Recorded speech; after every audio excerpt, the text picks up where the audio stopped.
नमस्कार दोस्तों, आप देख रहे हैं हमारा news channel true news TNBR। और आज मैं आपको बता दूं कि ये हुलासगंज जगह है जहां पर राष्ट्रीय जनता दल के राष्ट्रीय प्रवक्ता के रूप में ये हमारे बीच में उपस्थित हैं डॉक्टर करुणा सागर सर जी। और बहुत ही यहाँ जोरदार स्वागत के साथ लोग यहाँ पर उपस्थित हैं, आप देख सकते हैं। हम सर से कुछ जानना चाहते हैं जो आपके सवाल हैं। सर, सबसे पहले तो है कि आप एक IPS अधिकारी होने के नाते, चूँकि आप एक अच्छे पद पर थे भी और रिटायरमेंट के बाद आखिर आपने पार्टी में राजनीतिक में आना क्यों पसंद किया? ये राजनीति में आना मेरा खुद का डिसीजन नहीं था जी। जहानाबाद की जनता ने मीटिंग करके, और जिसमें हर पार्टी के लोग थे, हर धर्म के लोग थे, हर जाति के लोग थे, उन लोगों ने कहा कि आप जिस तरह का रोल जहानाबाद में करते आए, जिस तरह से समाज से जुड़े हैं, लोगों से जुड़े हैं, अगर आप राजनीति में आते हैं तो जहानाबाद की जनता की बेहतर सेवा कर सकते हैं। तो उनकी बातों को मान के और मैंने राजनीति में ज्वाइन किया। सर, अब जिस पृष्ठभूमि से है, मुझे लग रहा था, ये लोगों का आकलन था कि अगर राजनीति में भी तो आपके लिए सूटेबल भाजपा था, फिर भी आप RJD कैसे ज्वाइन किए? देखिए, मैं एक गांधीयन पिता का पुत्र हूँ। हमारे पिताजी सरकार में अधिकारी रहते हुए भी पूरी ज़िंदगी खादी पहने, और एक योगी की ज़िंदगी उनकी थी जो हमारे लिए हमेशा से प्रेरणादायी रही है।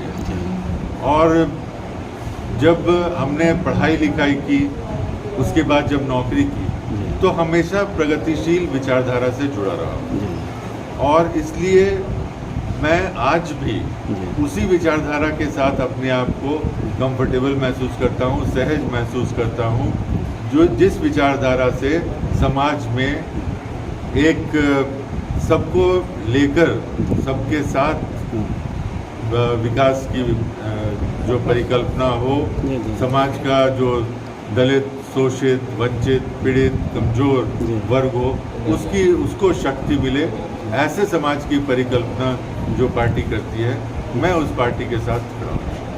RJD ही क्यों, फिर भाकपा मालूम में क्यों नहीं आपने? देखिए, अलग अलग विचारधाराएं हैं, और जैसे अगर 4-5 चीज़ हैं, 4-5 ऑप्शंस हैं, तो आप कभी भी एक ही ऑप्शन चुन सकते हैं।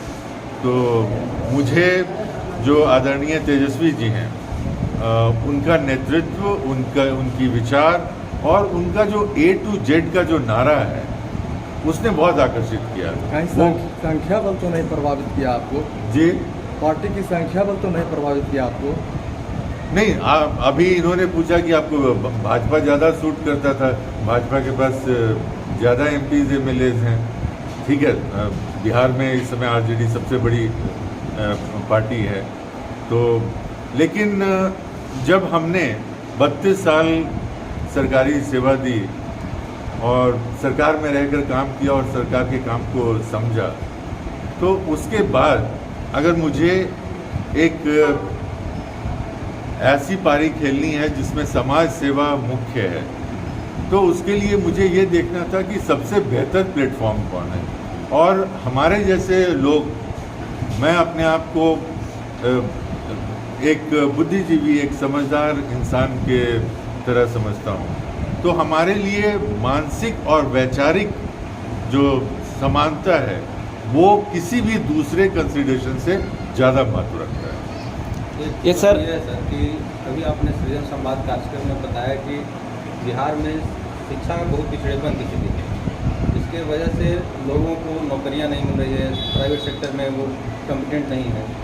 तो आप सरकार को क्या इसलिए मैसेज देना चाहेंगे कि सरकार में आप अभी शिक्षा व्यवस्था बेहतर हो और क्वालिटी एजुकेशन बिहार में भी हो, इसके लिए आप क्या मैसेज? देखिए, शिक्षा व्यवस्था में पहले से आज के दौर में बहुत परिवर्तन हुआ है, लेकिन मेरा मानना है कि अगर युवाओं को नौकरी के लायक बनाना है, तो कॉलेज की डिग्रियों के बजाय जो स्किल डेवलपमेंट का काम होता है, जो ITI पॉलिटेक्निक करती है, वहाँ की शिक्षा बहुत महत्व रखती है, और वहाँ की शिक्षा गुणवत्तापूर्ण हो, वहाँ पर अच्छी लेबोरेटरी हो, अच्छी पढ़ाई हो, क्योंकि जब ये मार्केट में जाएंगे तो इनको डिग्री देख के नौकरी नहीं देगा, इनके स्किल को देख के, इनकी कुशलता को देखकर ये कैसे बढ़िया काम कर सकते हैं, नौकरी मिलेगी और तनख्वाह भी फिक्स होगी। तो बिहार में इस क्षेत्र में जितना ज़्यादा काम किया जाए, मुझे लगता है कि भावी पीढ़ियों के लिए उतना बेहतर होगा। अभी सर तो विश्वविद्यालय या कॉलेज स्तर पर हम लोग देख रहे हैं कि शिक्षा का सिर्फ केंद्र के रूप में वो सेंटर बन गया है जहाँ पर फॉर्म भरना, नामांकन करना। बच्चे क्लास से आउट हैं और अधिकतर देख रहे कोचिंग संस्थान पर निर्भर हैं। तो ऐसे में कैसे परिवर्तन होगा उस? देखिए, अगेन हम जैसे आज क्यों हम लोग यहाँ बैठे थे, हमने वैचारिक क्रांति की बात की। अगर आप सचमुच में चीज़ों को बेहतर करना चाहते हैं तो सबसे पहले हमारे जनता के बीच में एक सकारात्मक सोच और वो सोच लेकर हम आगे बढ़े। जैसे हमने कहा कि लोगों को अब सवाल करना चाहिए, जो उनके पब्लिक रिप्रेजेंटेटिव है, जो रिप्रेजेंटेटिव हैं, चाहे वो मुखिया हो, MP हो, MLA हो, से सवाल करना चाहिए, अधिकारियों से सवाल करना चाहिए। तो एक अगर जन आंदोलन होता है जिसमें मुद्दा ये हो कि हम बिहार की शिक्षा व्यवस्था को और भी सुदृढ़ बनाएंगे, और भी गुणवत्तापूर्ण बनाएंगे, और भी ऐसा करेंगे कि हमारे जो युवा ये शिक्षा प्राप्त करते हैं वो बेहतर से बेहतर नौकरियों के लायक हो। तो जब अगर हम सब मिलके इस कार्य में, इस महायज्ञ में लगेंगे तो जरूर परिवर्तन होगा और चीज़ें बेहतर होंगी। सर, एक अंतिम सवाल मेरा है। जैसा कि हम देख रहे हैं कि केंद्र में बीजेपी सरकार के एक नेता बृजभूषण सिंह हैं, जिनके ऊपर रेसलर्स ने आरोप लगाया कि मेरे साथ में इन लोगों ने, खास करके बृजभूषण जी के बारे में, कि उनके साथ में गंदी हरकतें हुई। आज न्याय की मांग करने के लिए पूरे देश से वहाँ प्रोटेस्ट किया जा रहा है। अगर इसी प्रकार के लोग मान लेते कि आपकी पार्टी में हो और ऐसी घटना हो तो आप क्या करेंगे उस स्थिति में? देखिए, जो अपराध करता है, जो अपराधी होता है, उसका ना कोई जात होता है, ना धर्म होता है, ना कोई पार्टी होती है। अपराध जो भी करता है उसको कानूनी प्रक्रिया के द्वारा जो कार्रवाई होनी चाहिए वो जरूर होनी चाहिए। लेकिन वहाँ तो नहीं हो पा रहा है। इसलिए आप देख रहे हैं कि मीडिया भी इस बात का बार बार जिक्र कर रही है।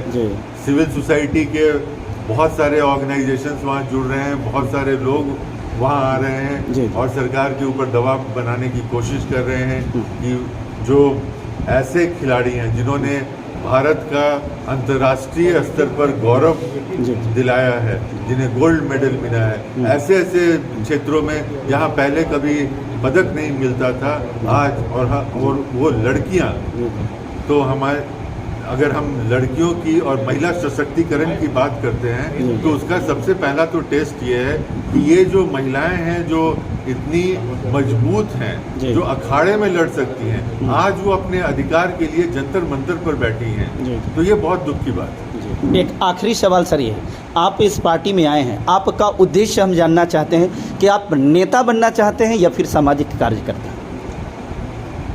दोनों मीन्स आगे चल करके इलेक्शन में चुनाव भी आप लड़ना चाहेंगे? मैं आपको एक चीज करेक्ट कर दूं जी। नेता बनने का मतलब सीधा चुनाव लड़ना नहीं होता है। जी। हमने क्या कहा कि जब यहाँ के लोगों ने कहा कि आप सामाजिक कार्यकर्ता रहे हैं जी, आप राजनीति में आइए ताकि हम लोगों की बेहतर सेवा कर सके, तो हमने नेता बनना है। तो हमारा नेता बनने का उद्देश्य सिर्फ ये है कि मैं जो समाज सेवा एक व्यक्तिगत तौर पर कर रहा था उसको एक बड़े स्तर पर कर सकूं। और जैसे अभी जब आरजेडी से जुड़ा हूं तो आरजेडी के सारे कार्यकर्ता, आरजेडी का पूरा सेटअप, आरजेडी के सभी पदाधिकारी हमारे सहयोगी हैं। तो हमारी जो मुहिम रही है जहानाबाद और अरवल डिस्ट्रिक्ट में कुछ बेहतरी करने की, उसको बहुत शक्ति प्रदान। बहुत बहुत शुक्रिया सर, धन्यवाद।